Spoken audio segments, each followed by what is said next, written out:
Chapter 17, In the Solarium.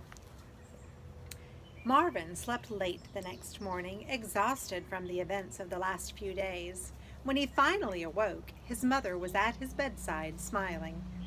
"Marvin, Papa and I thought of a nice outing for you today. Something to take your mind off of things. Edith, Albert, and Elaine are going to join us for a picnic in the solarium. We haven't been there in weeks, and it will lift your spirits, darling. The maids are coming at 9, though, so you have to get ready now." At the far end of the Pompidets' apartment was a small, bright, glassed-in sun porch filled with flowering plants. It was the Beatles' only regular experience of nature, and it was especially appealing in the winter, when the exotic greenery and sweet-smelling blossoms offered respite from the cold gray days unfolding beyond the apartment windows. Since it was too far for an easy day trip, the Beatles usually waited until Tuesdays when the maids came, catching a ride on the underside of the vacuum cleaner canister. The maids were in the regular habit of cleaning the kitchen first, and then the solarium, because they both sported tile floors that required a particular vacuum attachment. Usually, the prospect of a day in the solarium would have thrilled Marvin, since it was a veritable amusement park for young Beatles. But today, it just seemed a distraction from more important pursuits. "Okay," he said glumly, still thinking about James and the drawing. "Oh, Marvin, please cheer up. It will be fun. Have a bite of breakfast quickly. It's bacon this morning. James must have missed the trash can when he scraped his plate, and we'll get going. Look, Elaine is here already." His mother returned to the kitchen, and Marvin rolled out of bed, rubbing his eyes as his cousin poked her head around the doorway. "Marvin, I can't believe you went to the museum without me. It sounds fantastic. Well, scary, of course. I mean, very scary. What with you getting swatted by that woman and everything? Good thing she didn't squash you flat. What if she mistook you for a mosquito? Kapow! You'd be dead meat right now." Marvin frowned at her. "I know. I wish I'd been with you. You know how I'm dying to see the world. I never get to leave this old place. Boring." Marvin felt a vague twinge of sympathy. It was certainly a good thing to be safe, but it could be tedious in its own way. You always wondered what you were missing. A little danger was worth it just to mix things up, to add some surprise to life. A little danger, he thought. Marvin bolted down his breakfast, and then he, Elaine, Aunt Edith, Uncle Albert, Mama, and Papa all made their way out of the cupboard to their preferred waiting spot for a vacuum cleaner ride, the underlip of the dishwasher. Hidden from view, they stood patiently until the maids had finished vacuuming the kitchen floor. As soon as the two women turned to collect their cleaning supplies, the 6 Beatles dashed toward the vacuum cleaner canister, scrambled up one dusty wheel, and dove for cover under its hard metal belly. Between them, Papa and Uncle Albert awkwardly balanced the picnic hamper, which was fashioned from the fingertip of a yellow rubber glove.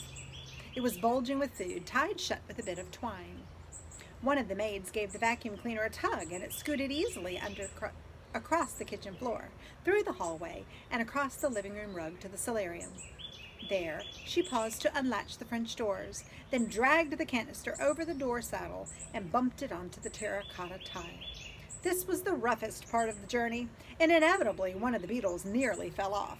Today it was Mama, who had released her grip on the canister momentarily to tighten the hamper's twine. "My dear, hold on!" Papa bellowed, grabbing the edge of her shell at the last minute.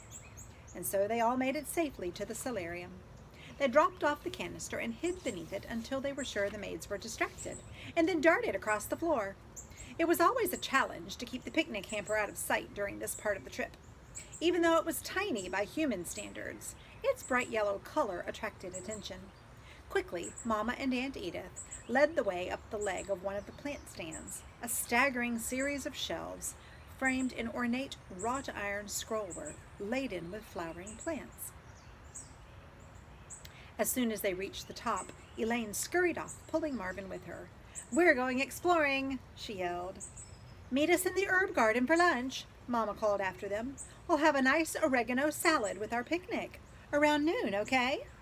Okay, Mama, Marvin answered, diving under a lavender mum with Elaine. The solarium was full of diverting entertainment for Marvin and Elaine. Elaine liked to start at the box of geraniums, where Mrs. Pompaday kept her metal gardening spade. The spade was usually leaning against the wall, tilted at the perfect angle to be used as a slide. Today they climbed up the wall to where its wooden handle rested, delicately reached across, and secured footing there, then shinnied down to the metal trough. You go first, Elaine announced. She never liked to go until she had been reassured that there was no unpleasant surprises at the bottom, where the tip of the spade disappeared into the crumbly earth. Once the spade had been propped against the base of a geranium, and Elaine, not noticing, had whooshed down the side directly into the woody stalk, hitting it head on and almost knocked herself out. Here's a picture of what that spade looks like right here. Marvin climbed into position, gripping the edge of the spade with his two hind legs. Here I go, he said. He let go of the metal and shot down the spade like a bullet. Whoa, he yelled, whizzing through space, the geraniums a blur of orange and green at the periphery of his vision. Pick up your legs, you'll go faster, Elaine called after him. Just before he hit the bottom, Marvin launched himself off the spade and into the air, sailing over the soil and landing in one of the geranium blooms. That was awesome, Elaine cried delightedly. My turn. What's this? She flipped onto her back and with legs waving gaily in the air, soared down the slide even faster than Marvin had, although, he noted, she had insufficient leverage to fly off at the bottom. So she crashed instead, thudding into the earthen hollow at the base of the spade. Good one, he called approvingly. Let's do a train, Elaine suggested. They climbed to the top of the spade and linked themselves, with Marvin's hind legs grasping Elaine's front ones. And off they went, faster than fast, with their double weight propelling them down the slide. They spent most of the morning coming up with variations on this theme. The double-decker, with one on top of the other. The spinning teacup, both sitting upright with all 6 legs linked. The double belly flop, side by side, front legs touching, launching off the top of the spade into midair. Finally, they sunk into the soft earth, thoroughly exhausted. And here are some of their little tricks that they did. Is it lunchtime yet? Elaine wanted to know. I'm starving. Me too, Marvin said, but look at the clock. The blue and green wall clock, decorated with a ceramic relief of morning glories, hung on the opposite wall between the large windows. Marvin could see that its vine-ensconced hands equally divided the face. The Beatles had worked out the basics of telling time from the long observation of the big clock on the kitchen wall. It was handy to keep track of Pompaday meal times. While Marvin couldn't identify numbers, he knew that the clock hands would both be pointing pointing straight up at noon. We have a little while longer, he told Elaine. Said Elaine. Oh, I know. Let's see what the turtle is up to. She gave Marvin a challenging look. Technically, they were not supposed to go anywhere near the turtle aquarium. As Elaine knew full well, both Mama and Aunt Edith deemed it entirely too dangerous. Marvin hesitated. As long as they stayed outside the glass, what harm could there be? The turtle was sluggish and indifferent to visitors anyway, unlikely to even notice them. Okay, Marvin said. Really? Elaine squealed in delight. Oh, I was sure you'd say no. I think you're getting braver, Marvin. She thumped his shell approvingly and scuttled across the geranium bed along the wrought iron shelf, then down one leg of the plant stand to the floor.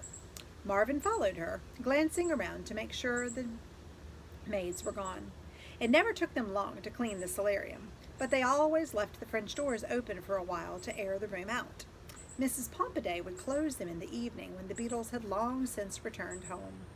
On rare occasions, Mama and Papa organized a camping trip, and the whole family stayed overnight. But the grown-ups were always careful to watch the human comings and goings, because as Papa noted, the last thing they needed was for the Pompadays to spy a beetle and to decide to wage a wholesale fumigation campaign in this pleasant vacation spot. That might ruin it for good. Coast is clear, Marvin told her. Go behind the table, Elaine urged, so our parents won't see us. Marvin led the way behind the large wooden table where the turtle aquarium rested in the center, surrounded by small flower pots of orchids and violets. He climbed up the plaster wall over the lip of the table and along the polished surface to the glass corner of the aquarium. The tank was half filled with murky green water. It had a large flat rock on one side with a shallow plastic food bowl in the middle of it, where the turtle climbed out to sun himself when he wasn't swimming. He was rarely swimming, it seemed to Marvin, and today, true to form, he was hunched impassively on the edge of the rock next to his food bowl. He's not doing much, Marvin noted. Oh, he never is he? Elaine scoffed. Boring old thing.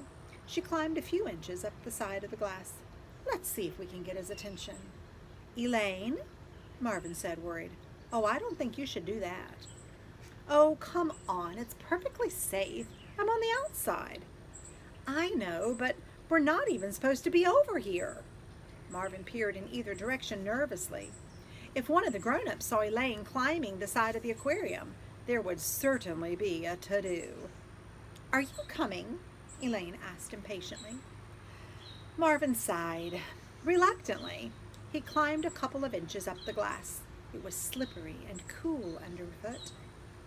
Elaine was several inches above him, waving her legs at the turtle. Yoo-hoo! Over here! You big lug! Heads up!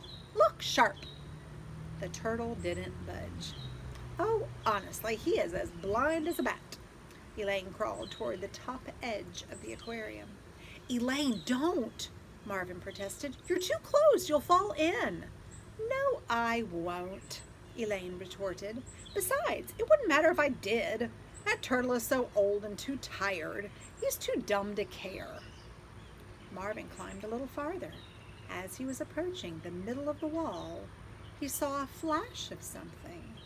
So quick he wasn't sure he'd seen it. And then, thunk! The side of the aquarium shook with a force that threw him to the ground. Why, that old sly thing, Marvin thought. The turtle must have spotted him after all. He'd lunged at the wall of the tank, not realizing Marvin was on the other side, out of reach, and now thrashing through the water along the wall of the tank, his sleek head moving back and forth. Did you see that? Marvin called to Elaine. He crawled back up the wall of glass. When she didn't answer, he looked up. Elaine was nowhere to be seen. Elaine! Marvin shouted. Maybe when the turtle rammed the glass, she'd fallen over backward too. He clung to the glass and looked around, scanning the round, furry leaves of the violets, the pale orchid blossoms. Elaine, where are you? Still no response. Marvin, increasingly frantic, climbed farther up the side of the aquarium for a better view. Elaine! Then he saw her. She was floating on her back in the water below, perfectly still, while the turtle dove and surfaced nearby.